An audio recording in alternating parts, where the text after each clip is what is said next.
Passiamo al presidente Pierluigi Zamò di Confindustria FDG. Tanto tempo fa.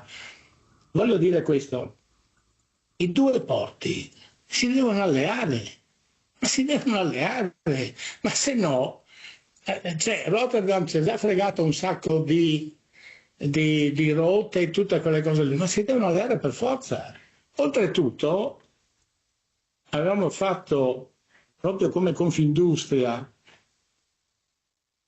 siamo andati a vedere Tangeri e lì si era tentato un accordo, dopo non so se è andato avanti visto che cambiano i direttori, di Tangeri, quindi il Marocco, che diventa l'hub, arriva da noi e noi andiamo in Europa. Trieste, Capodistria vanno in Europa, perché la direttiva è giusta, anche perché se fra Olmutz e Suez, quindi lì c'era un'idea secondo me interessante e da sviluppare.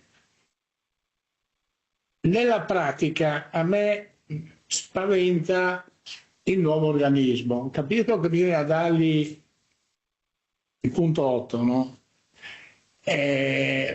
Una istituzionalità, però se trovate, voi siete i tecnici, una via per cui riuscire a raggiungere questi obiettivi attraverso istituzioni già esistenti, no? Non so, collaborando a quelle, forse.